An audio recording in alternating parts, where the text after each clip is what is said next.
아버지, 그게 무슨 말씀이세요? 그렇게 큰 돈을 어떻게? 그럼 나머지 재산들은요? 아버지 진짜 그걸 다 기부하셨다고요? 그게 말이 돼요? 나 가지고 줄다리기 하고 돈 가지고 싸우는 꼴 더 이상 못 보겠다.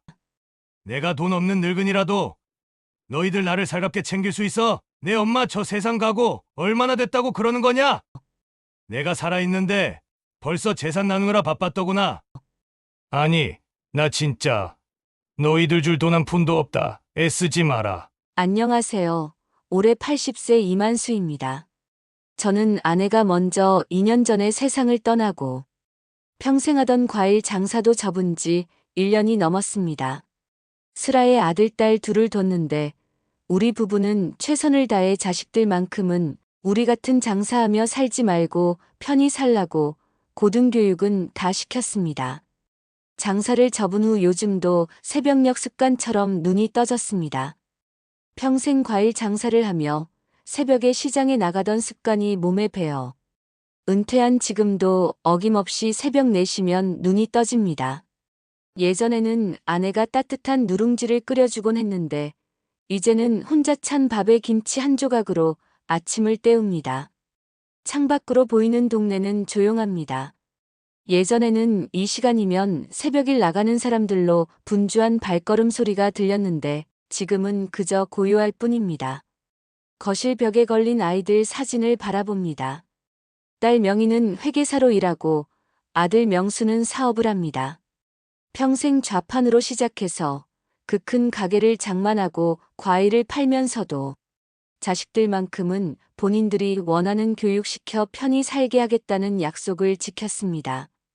아내와 함께 시장 바닥에 앉아 손이 트고 갈라져도 비가 오나 눈이 오나 과일 상자를 나르며 살았던 세월. 그 모든 고생이 자식들을 위한 것이었습니다. 복내야, 우리 참 잘 해냈지. 문득 하늘에 있을 아내에게 말을 건넵니다. 대답은 없지만 가슴 속에서 아내의 미소가 느껴지는 것 같습니다. 평생 고생만 시키고 저 세상으로 먼저 보낸 아내를 생각하면 못해준 것만 가슴에 맺혀 있습니다. 애들 다 키워놓고 나이 먹으면 편안하게 여행 다니며 살자고 약속했는데 그래도 아내와 제가 남한테 손가락질 당하지 않고 나쁜 짓 하지 않고 생각했던 대로 인생을 잘 살았다는 생각을 이 나이 들어 하게 됩니다. 아내 살아 생전 고맙다. 고생했다는 말을 좀 더 해줄 걸 후회만 남습니다. 남들처럼 내로라 하는 부자는 아니지만 자식들 먹고 살게끔 해주고 저도 죽을 때까지는 다 못 쓰고 죽을 정도는 되네요. 아침마다 습관처럼 아내의 사진 앞에 차 한 잔을 올려놓습니다. 복내가 좋아하던 국화차입니다. 지금 돌아보니 아내는 좋아하는 꽃차 한 잔도 맘 편히 여유 있게 앉아서 마셔본 적이 없네요. 사진 속 아내는 환하게 웃고 있지만 그 웃음 뒤에 숨겨진 고생이 얼마나 많았는지 저만 압니다.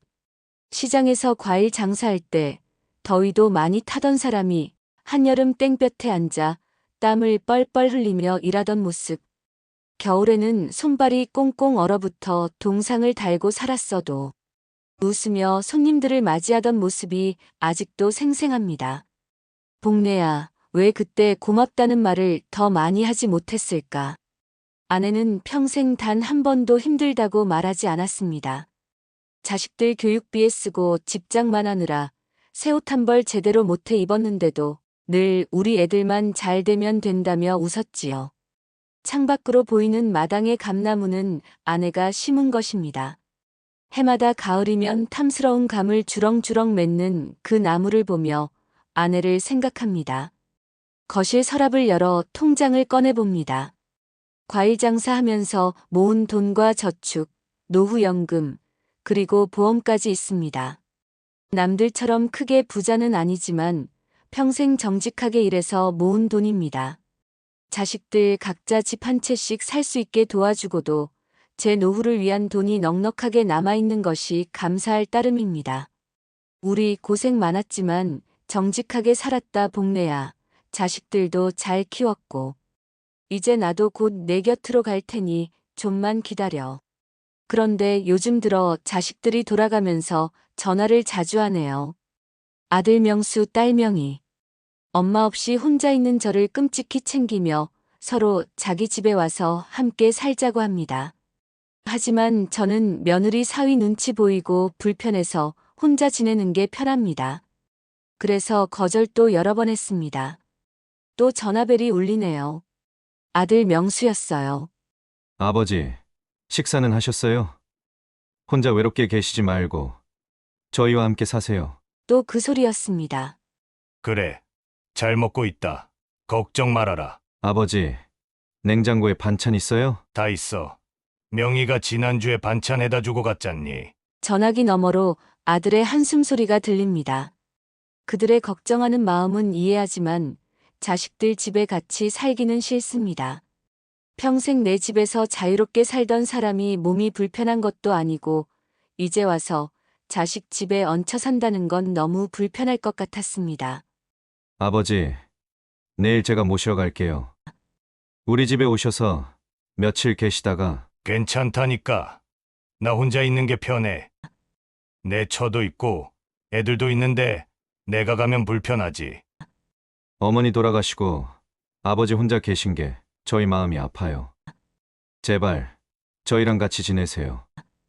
아들의 진심 어린 걱정이 느껴집니다만 저는 고개를 저었습니다. 명수야, 아빠는 이 집에서 너희 엄마랑 평생을 살았다. 여기 있으면 엄마가 옆에 있는 것 같아서 외롭지가 않아. 전화를 끊고 마당으로 나가 아내와 함께 심었던 감나무를 바라봅니다. 이제 열매가 연그러가는 시기입니다.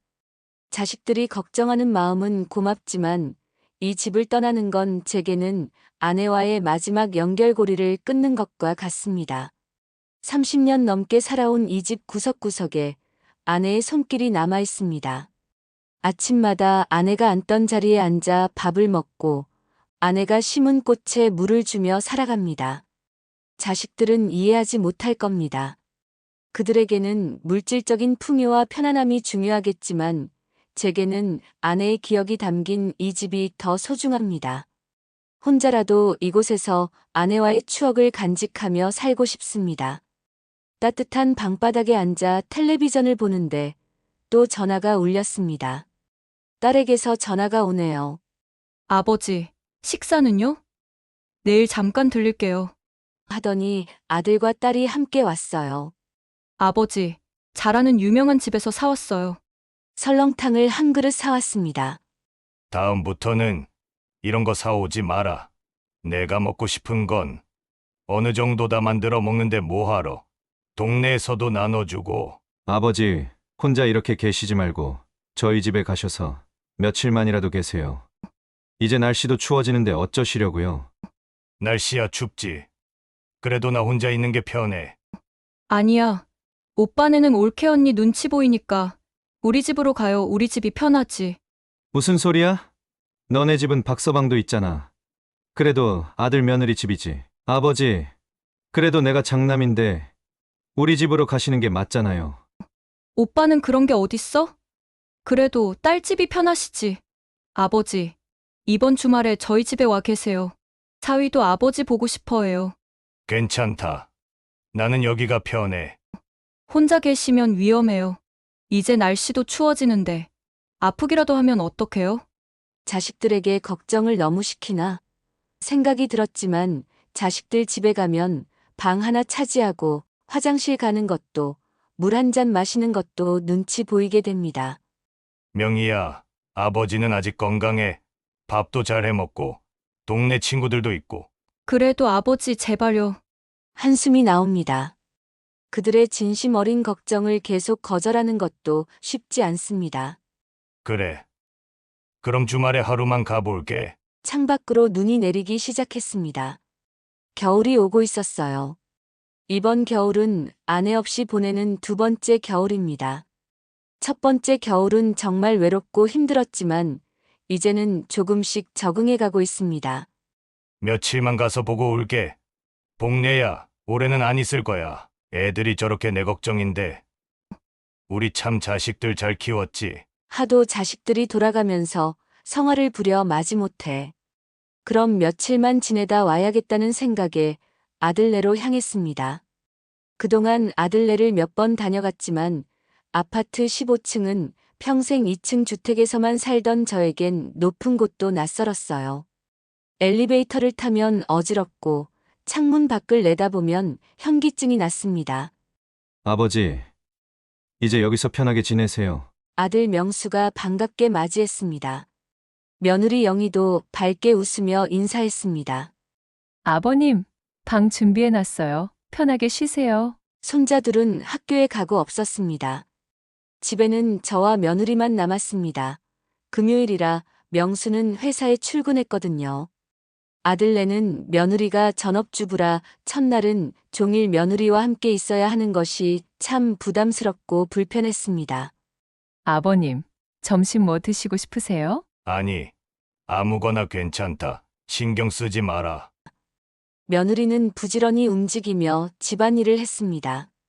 저는 소파에 앉아 TV를 켰지만 마음이 편치 않았습니다.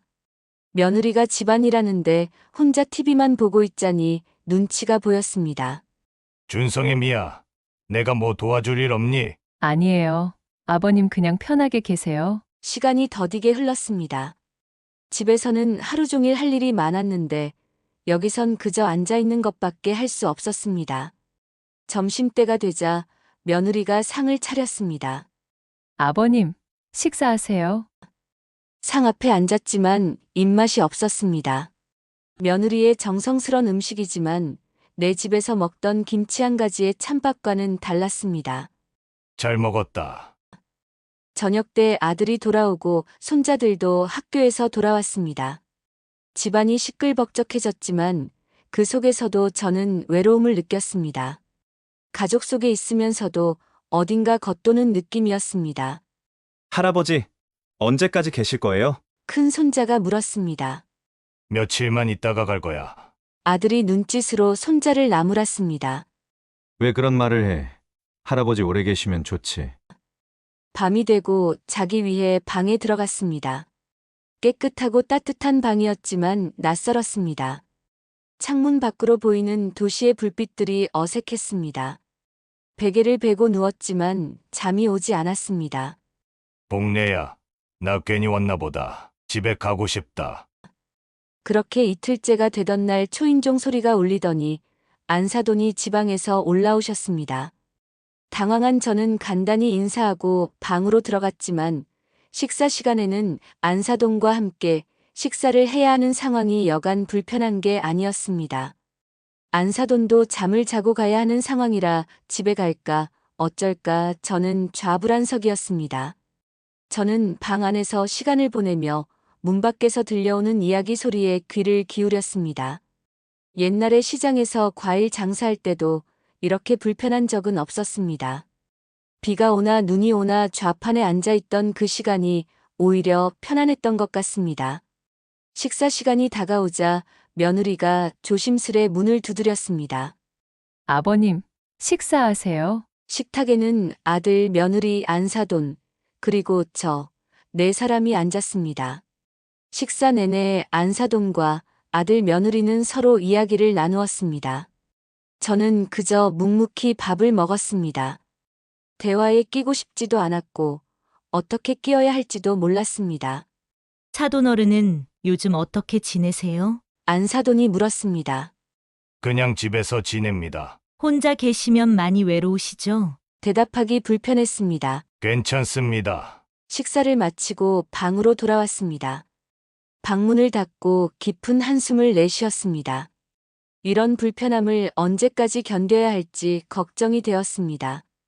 밤이 되자 집안이 조용해졌습니다. 모두 잠자리에 들었나 봅니다. 저는 창가에 서서 밖을 내다보았습니다. 아파트 높은 곳에서 보는 도시의 야경은 아름다웠지만 그 속에서 제 집을 찾을 수는 없었습니다. 내일 아침 아들에게 말하고 집에 가야겠다. 그리고 초저녁 잠이 많은 저는 잠이 들었다가 화장실에 가려고 나가려는데 거실에서 말소리가 들렸습니다. 언제까지 계신데?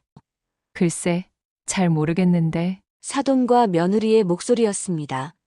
아니, 혼자 고대광실에 계실 것이지. 며느리 고생시키느라 아들네는 왜 오신 거야? 아니야, 서준 아빠가 지금 작업 중이야.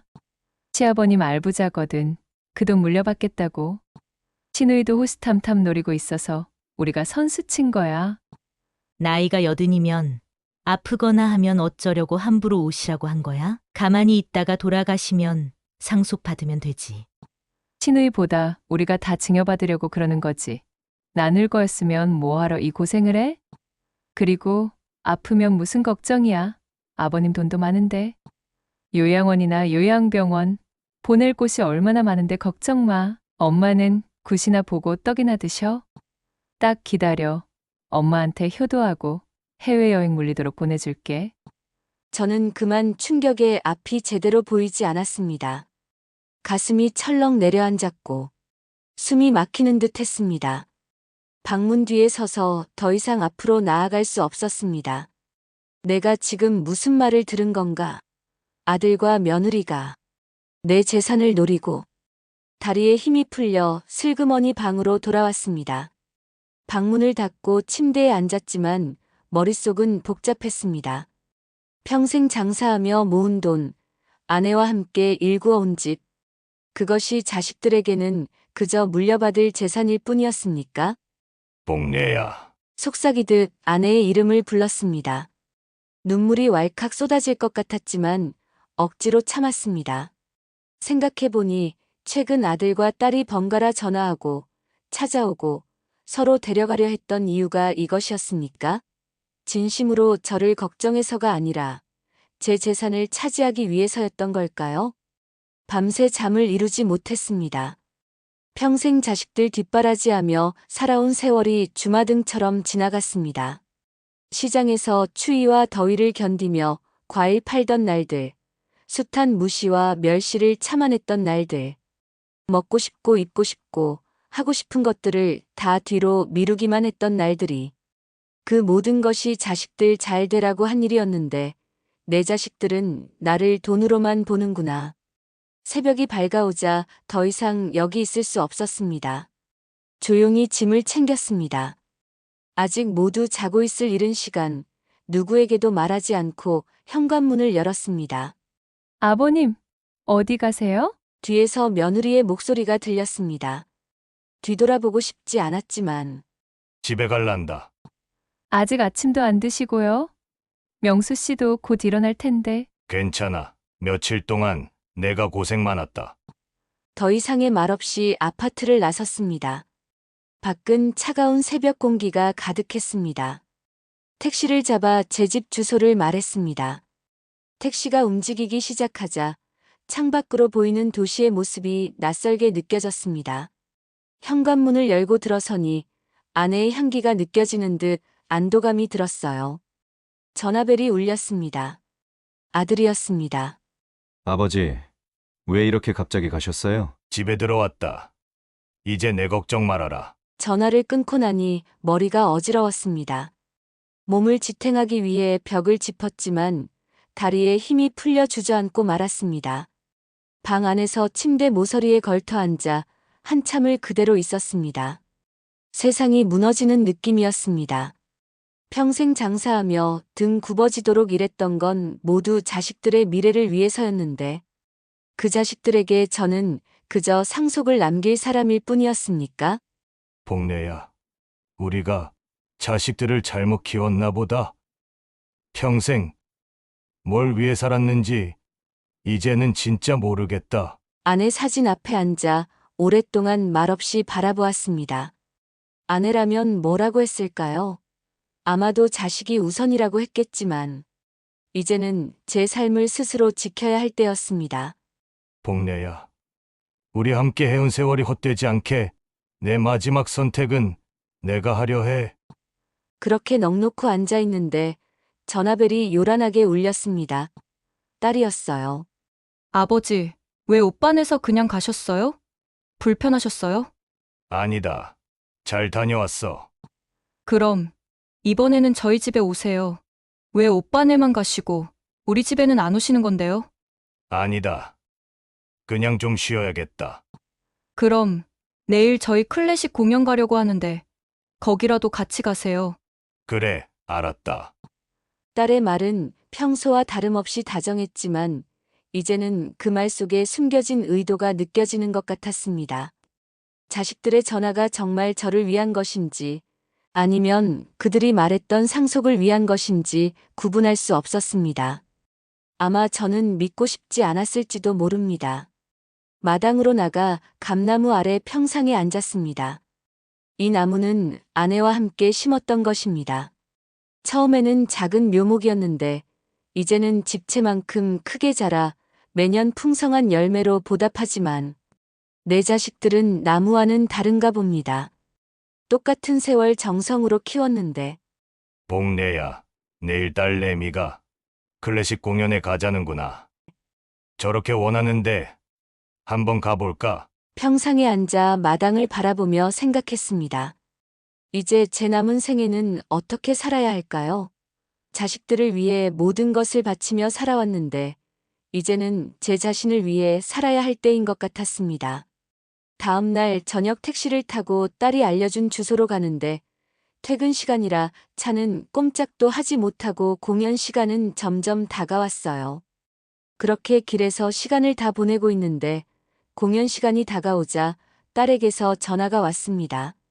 퇴근 시간에 걸려서 옴짝달싹 못하고 있다. 어쩌냐? 그럼 어떡해요? 지금 공연 시작하는데. 그럼 천천히 오셔서 앞에 계세요. 하고는 전화는 끊어졌죠. 그렇게 공연장에 도착했지만 이미 시작한 후였어요. 딸에게 전화를 해도 전화기는 꺼져 있었어요. 낯선 공연장 앞에 홀로 서서 한참을 망설였습니다. 안으로 들어가야 할지, 그냥 돌아가야 할지. 결국 티켓 부스로 가서 물었습니다. 저 공연 시작했나요? 네, 20분 전에 시작했습니다. 일부가 끝나고 휴식 시간에 입장하실 수 있습니다. 시계를 보니 1시간은 더 기다려야 했습니다. 공연장 로비의 의자에 앉아 기다리는 동안 마음은 점점 무거워졌습니다. 딸은 분명 제가 올 줄 알면서도 먼저 들어갔고 전화기까지 꺼두었군요. 티켓은 예매하셨나요? 로비 직원이 물었습니다. 아니요. 딸이 예매했을 텐데 감사합니다. 고개를 숙이고 공연장을 나왔습니다. 밖은 이미 어두워졌고 가로등 불빛이 쓸쓸하게 길을 비추고 있었습니다. 그렇게 공연장 앞에서 기다리는데 딸에게서 전화가 왔어요. 아버지 어디 계세요? 나는 밖으로 좀 나왔다. 2부 금방 시작하는데 왜 여기 계시지? 밖으로 나가셨어요? 1시간이면 끝나니까 거기서 그냥 기다리세요. 그래. 알았다. 추운 날씨에 여기서 뭐 하나 싶었지만 어차피 온 거 좀 더 기다려야겠다. 찬바람이 얼굴을 스쳤습니다.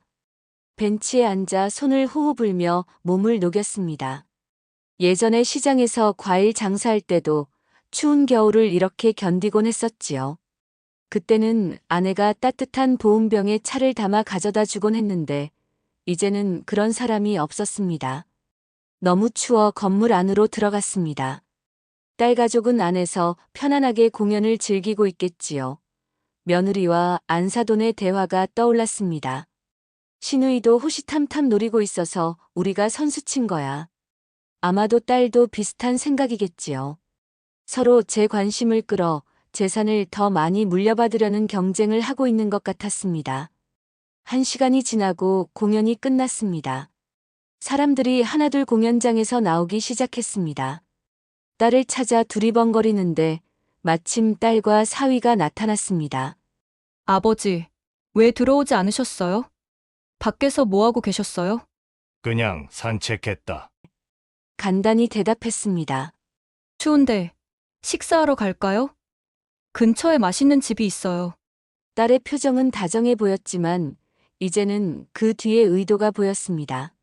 저를 챙기는 것처럼 보이지만 실은 아들네보다 더 많은 관심을 보여 재산을 더 많이 받으려는 계산이 숨어 있는 것 같았습니다. 저녁 식사를 하는 시간 하나밖에 없는 손녀가 툴툴거리며 저도 유학 보내주세요. 우리나라에서는 한계가 있다고요. 우리가 돈이 어딨어? 너 유학 보내게. 할아버지 부자야. 유학 보내달라고 해? 아버지? 외손녀 유학 좀 보내주세요. 어릴 때부터 피아노를 이렇게 열심히 하는데. 그리고는 딸과 사위는 장인어른, 저희 집으로 가셔서 며칠 계셨다 가세요. 피곤하다. 그냥 집에 갈란다. 딸과 사위는 억지로 저를 붙잡으려 했지만 단호하게 거절했습니다. 택시에 오르며 뒤돌아보니 딸의 얼굴에 실망감이 역력했습니다. 아마도 저와 함께 식사하며 더 많은 작업을 하려 했던 계획이 무산된 것 같았습니다. 집으로 돌아가는 길에 몇 입 남아있지 않은 낙엽이 바람에 흩날렸습니다.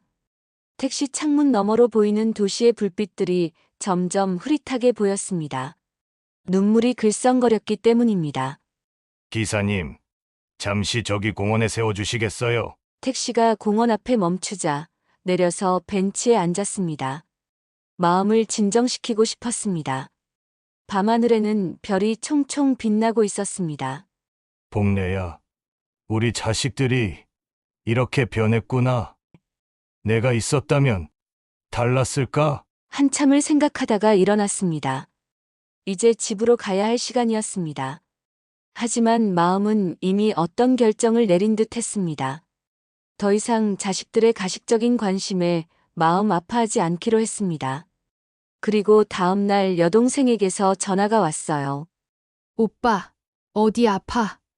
집에 무슨 일 있어? 아니, 아무 일 없는데 왜? 근데 왜 애들이 여기저기 다니면서 변호사한테 상담받는 모양이던데. 뭘 상담받아? 증여세랑 상속세 상담. 그럼 재산 정리해서 애들 나눠주기로 했어? 아니야. 에이, 잘못 알았겠지.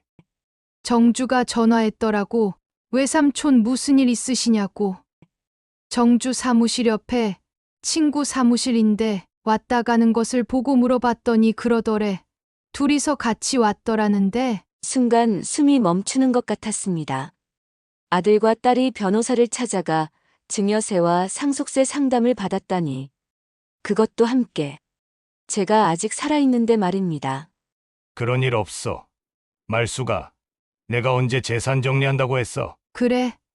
그럼 다행이고 나는 오빠가 어디 아픈가 하고 깜짝 놀랬지. 전화를 끊고 소파에 깊이 앉았습니다. 마음 한구석이 무너져 내리는 느낌이었습니다. 자식들이 제 뒤에서 이런 일을 벌이고 있었다니 믿기 어려웠습니다. 여동생의 전화를 끊은 저는 제 남은 인생을 어떻게 살 것인가를 며칠을 고민했습니다. 평생 시장 바닥에 앉아 장사하며 고생했던 날들, 자식들 교육비에 집 마련해 주느라 한 푼 두 푼 모았던 시간들. 그 모든 것이 지금 이런 결과를 낳았다니. 잠시 후 진정하고 일어나 서랍을 열었습니다. 중요한 서류들이 담긴 파일을 꺼냈습니다. 통장, 부동산 등기 권리증, 보험, 증권, 평생 모은 재산이 여기 있었습니다. 이제 더는 자식들의 거짓된 관심과 뒤에서의 움직임을 두고 볼 수 없었습니다. 제 재산은 제가 원하는 대로 정리할 때가 된 것 같았습니다. 다음 날 아침 직접 변호사 사무실을 찾아갔습니다. 변호사는 제 나이를 보고 놀라는 듯 했지만 존중하는 태도로 상담해 주었습니다. 이만수님, 어떤 일로 오셨나요? 유언장을 작성하려고 합니다. 네, 알겠습니다. 어떻게 재산을 분배하실 계획이신가요? 마음을 다잡고 천천히 말했습니다. 나머지는 시장 상인회와 노인복지센터에 기부하고 싶습니다. 평생 함께 고생한 시장 사람들을 돕고 싶어서요. 변호사는 고개를 끄덕이며 필요한 서류를 작성하기 시작했습니다. 이것이 옳은 결정인지 아닌지는 모르겠지만 제 인생의 마지막 선택은 스스로 하고 싶었습니다.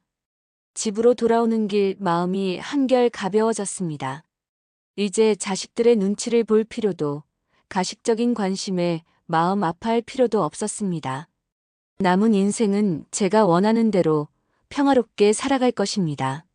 복내야, 이제 내 선택을 했어. 평생 자식들 위해 살았으니 이제는 나를 위해 살아볼란다. 내가 나이를 더 먹어가면 자식들은 앞으로 더 심해지겠지. 그리고 저는 평소에 로망이었던 제주도로 내려가 집을 한 채 샀습니다. 그리고 제주도로 이사를 했어요. 서울에서 떠나지 못했던 것도 평생 터전이고 자식들도 모두 서울에 있어서 자식들과 가까이에서 한 번이라도 더 보고 살고 싶은 욕심이 있었나 봅니다. 서랍 깊숙한 곳에서 아내와 함께 찍은 제주도 여행 사진을 꺼내 보았습니다. 30년도 더 된 사진이었지만 아내의 웃는 얼굴이 생생했습니다. 그때 아내가 말했었지요. 여보, 나중에 늙어서 제주도에 살면 얼마나 좋을까요? 이제야 그 꿈을 이루게 되었습니다. 비록 혼자지만 부동산을 통해 제주도 서쪽 조용한 마을에 작은 집을 구했습니다. 바다가 보이는 작은 집이었어요. 뒤로는 오름이 있고 앞으로는 넓은 밭이 펼쳐진 아늑한 집이었습니다. 이사 준비를 하면서 자식들에게는 알리지 않았습니다. 그들이 알면 또 어떤 술수를 부릴지 몰랐기 때문입니다. 평생 모은 물건들 중 꼭 필요한 것만 챙기고 나머지는 정리했습니다. 아내의 사진과 함께 찍은 가족 사진만은 꼭 챙겼습니다. 서울집은 팔아서 제게는 평생 쓸 수 있는 넉넉한 돈은 남겼습니다. 제주도행 비행기를 타기 전 마지막으로 집을 둘러보았습니다. 아내와 함께 살았던 추억이 가득한 공간이었습니다. 감나무에는 아직도 까치밥이 달려 있었습니다. 복내야, 나 제주도 간다. 혼자 가서 정말 미안하다. 비행기 안에서 창밖을 바라보며 생각했습니다. 80년 인생에서 처음으로 오롯이 제 자신을 위한 선택을 한 것 같았습니다. 제주도에 도착하자 찬바람이 얼굴을 스쳤습니다. 서울보다 따뜻한 기운이 느껴졌습니다. 택시를 타고 새 집으로 향했습니다. 할아버지, 여행 오셨어요? 택시기사가 물었습니다.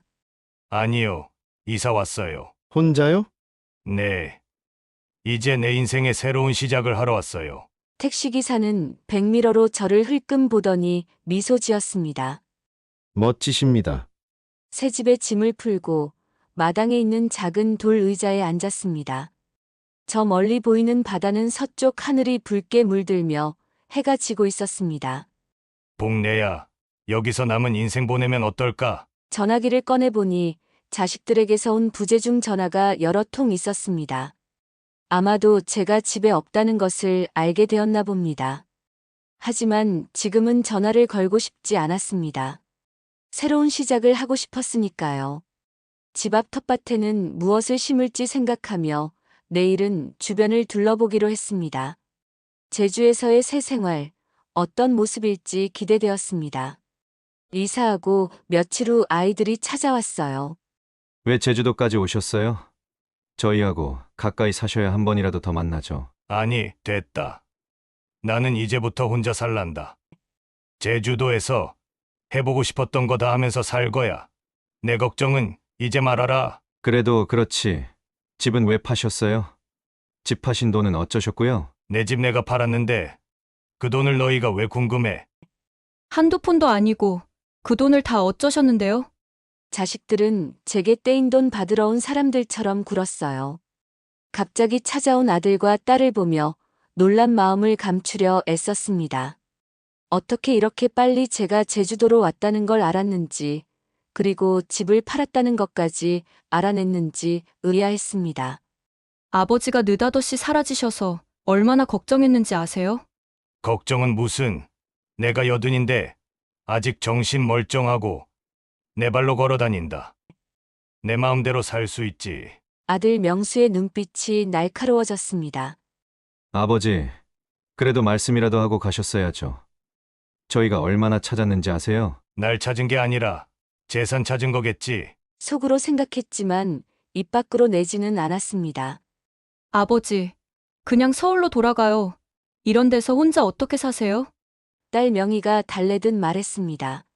아니, 나는 여기서 살란다. 너희 어머니와 함께 오래전부터 꿈꿨던 곳이다. 자식들의 시선이 집안을 둘러보다가 다시 저에게 고정되었습니다. 그들의 눈에는 제 살림살이보다 돈을 찾는 것 같았습니다. 집 한 돈 어디 있어요? 아들이 조심스럽게 물었습니다. 그건 내가 알아서 할 일이야. 아버지, 그렇게 큰 돈 혼자 들고 다니시면 위험해요. 딸이 다가와 제 어깨를 잡았습니다. 자식들은 저를 보러 온 게 아니라 집 판 돈을 확인하러 온 것이었습니다. 변호사 상담을 받으러 다녔던 이유가 이것이었군요. 돈은 내가 다 써버렸다. 단호하게 말했습니다. 네! 뭐라고요? 아들과 딸이 동시에 소리쳤습니다. 이 집 사고, 여행 다니고, 평생 못 해본 것들 하려고 다 써버렸다고. 자식들의 얼굴이 하얗게 변했습니다. 믿을 수 없다는 표정이었습니다. 아버지, 그게 무슨 말씀이세요? 그렇게 큰 돈을 어떻게? 그럼 나머지 재산들은요? 내 돈이니까 내가 마음대로 하지. 너희 돈 아니잖아. 자식들의 얼굴에 실망감이 역력했습니다. 더 이상 숨기지 않는 표정이었습니다. 아버지, 그렇게 하시면 안 되죠. 저희 유산은요? 너희 유산 줄 만큼 줬잖아. 이제 돌아가. 나는 여기서 살 거야. 걱정하지 말고. 정말 돈 다 쓰신 거예요? 내 돈 내가 쓰는데 너희들이 왜 난리야? 그만 돌아가. 그런데도 자식들은 난리를 쳤어요. 아버지, 돈을 어쩌셨냐고요? 도대체 그 많은 돈을. 그래. 그렇게 궁금해? 나는 이제 빈털털이 늙은 몸이다. 있는 재산 다 사회에 기부했어. 더 이상 난 너희들에게 물려줄 게 없다. 너희들 그만큼 물려주고 집 사주고 편하게 살게 해줬으면 됐지. 뭘 더 바라는 거냐? 아버지, 진짜 그걸 다 기부하셨다고요? 그게 말이 돼요? 우리 주면 될걸. 왜 남한테 주시는 건데요? 너희들 나 가지고 줄다리기 하고 돈 가지고 싸우는 꼴 더 이상 못 보겠다. 내가 돈 없는 늙은이라도 너희들 나를 살갑게 챙길 수 있어? 내 엄마 저 세상 가고 얼마나 됐다고 그러는 거냐? 내가 살아있는데도 그러는데 죽고 나면 얼마나 싸우겠어? 자식들의 얼굴이 창백해졌습니다. 눈앞에서 재산이 사라지는 것을 본 것처럼 충격에 빠진 표정이었습니다. 아버지, 그럴 수는 없어요. 법적으로도 말이 안 돼요. 아들 명수가 목소리를 높였습니다. 무슨 법?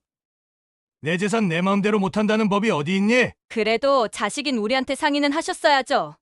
딸 명희가 울음 섞인 목소리로 말했습니다. 자식들의 진짜 모습이 더욱 확실하게 드러났습니다. 저에 대한 걱정이나 사랑이 아닌 오직 재산에 대한 욕심만 남아 있었습니다. 나가라. 더 이상 볼 일 없다. 단호하게 말했습니다. 아버지, 오빠는 사업자금도 대주시고 저한테는 안 해주셨잖아요. 무슨 소리야? 박서방 사업자금 내줬잖냐? 그건 논 아니었냐? 아버지 더 이상 고집 부리지 마시고 서울로 올라가세요. 아니, 나 진짜 너희들 줄 돈 한 푼도 없다. 애쓰지 마라. 자식들의 진면목이 완전히 드러났습니다. 이제는 서로 받은 돈을 놓고 시비를 벌이기 시작한 것이었습니다. 한때 사이좋게 지내던 남매가 돈 앞에서 이렇게 변하다니. 그만둬. 둘 다 똑같이 챙겨줬어. 이제는 나도 늙었고 내 남은 여생을 즐기고 싶다. 더 이상 너희들 싸움 듣고 싶지 않아. 싸우려거든 너희 집에 가서 싸워라. 딸 명희가 눈물을 글썽이며 말했습니다. 아버지, 이럴 수 있어요? 평생 우리 키우느라 고생하셨으면 이제는 우리가 모실 차례잖아요. 그래. 내 말이 맞아. 하지만 내가 너희에게 바라는 건 돈이 아니라 진심 어린 관심과 사랑이었어. 그런데 너희들이 보여준 건 뭐니? 내 재산에 대한 욕심뿐이었잖아. 아들과 딸은 말문이 막혔습니다. 제 말이 너무 직설적이었지만 더 이상 숨길 필요가 없었습니다. 너희가 변호사 찾아가서 상속세, 증여세 상담받은 것도 다 알아. 그리고 서로 증여 많이 받으려고 나가지고 줄다리기 한 것도 내가 살아있는데 벌써 재산 나누느라 바빴더구나. 자식들의 얼굴이 순간 굳었습니다. 그들이 몰래 한 일을 제가 알고 있다는 사실에 충격받은 듯 했습니다. 아버지, 그건 더 이상 변명하지 마라. 이제 그만 가거라. 나는 여기서 살 거야. 내가 원하는 대로. 아들과 딸이 각자 더 무언가 말하려 했지만 저는 확고하게 고개를 저었습니다. 더 이상 들을 필요가 없었습니다. 잠시 후 자동차 소리가 멀어지는 것이 들렸습니다. 자식들이 떠난 후 마당 의자에 앉아 저 멀리 제주의 풍경을 바라보았습니다. 아내가 살아있었다면 아마 이런 상황에 많이 슬퍼했겠지요. 자식들을 너무 아끼고 사랑했으니까요. 복내야, 우리가 자식들 너무 사랑해서 잘못 키운 걸까? 더 이상 자식들의 거짓된 관심과 재산에 대한 다툼을 보지 않아도 되니 오히려 마음이 가벼워졌습니다. 문이 닫히고 집안에 고요함이 찾아왔습니다. 창밖으로 제주의 초록 들판이 보였습니다. 복내야, 우리 자식들이 저렇게 변했구나. 돈이 사람을 이렇게 변하게 하는 걸까? 아니면 저게 원래 우리 아이들 인성일까? 참 무서운 게 돈이다. 부모도 형제도 가족도 보이지 않게 만드는 게 바로 돈이다. 평생을 돈의 노예로 살면서 아내를 고생만 시키고 보냈는데 남은 자식들이 이제는 돈의 노예가 되어 서로를 갉아먹는구나. 다음 날 아침 변호사에게 전화를 걸었습니다. 변호사님, 유언장 작성 건으로 상담받았던 이만수입니다. 네. 기억합니다. 어떻게 도와드릴까요? 재산의 상당 부분을 과일시장 상인회와 노인복지센터에 기부하기로 결정했습니다. 절차를 시작해 주세요. 네. 알겠습니다. 필요한 서류를 준비해 드리겠습니다. 전화를 끊고 마당으로 나갔습니다. 새로 심은 귤나무에 물을 주며 생각했습니다. 이제 정말 새로운 시작을 하게 되었네요. 복내야, 평생 함께 일하던 시장 사람들도 도울 수 있게 되었어. 좋지? 이제 자식들의 전화는 오지 않을 것입니다. 더 이상 물려받을 재산이 없다고 생각할 테니까요. 그건 오히려 편안한 일이었습니다. 아내와 저는 평생 자식들을 짝사랑해왔던 거네요. 이제 그 짝사랑 그만하려 합니다. 이제 저는 오롯이 제 자신만을 위한 시간을 갖게 되었으니까요. 제주도의 바람이 얼굴을 스쳤습니다. 80년 인생에서 처음으로 진정한 자유를 느끼는 것 같았습니다. 다음 날 동네 노인회관에 들렀습니다. 처음 보는 사람들이었지만 모두 따뜻하게 맞아주었습니다. 서울에서 오셨다고요? 여기서 이제 사신다고요? 네. 평생 꿈꿔왔던 제주도에서 남은 인생을 보내려고요. 참 멋진 결정이십니다. 우리도 나이 들어 여기로 와서 제2의 인생을 살고 있어요.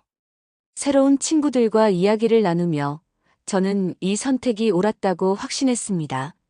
이제부터는 제 삶에 집중하며 남은 시간을 의미 있게 보낼 것입니다. 복내야, 이제 우리의 꿈을 이루게 됐어. 비록 너는 없지만 내 목까지 즐겁게 살아갈게.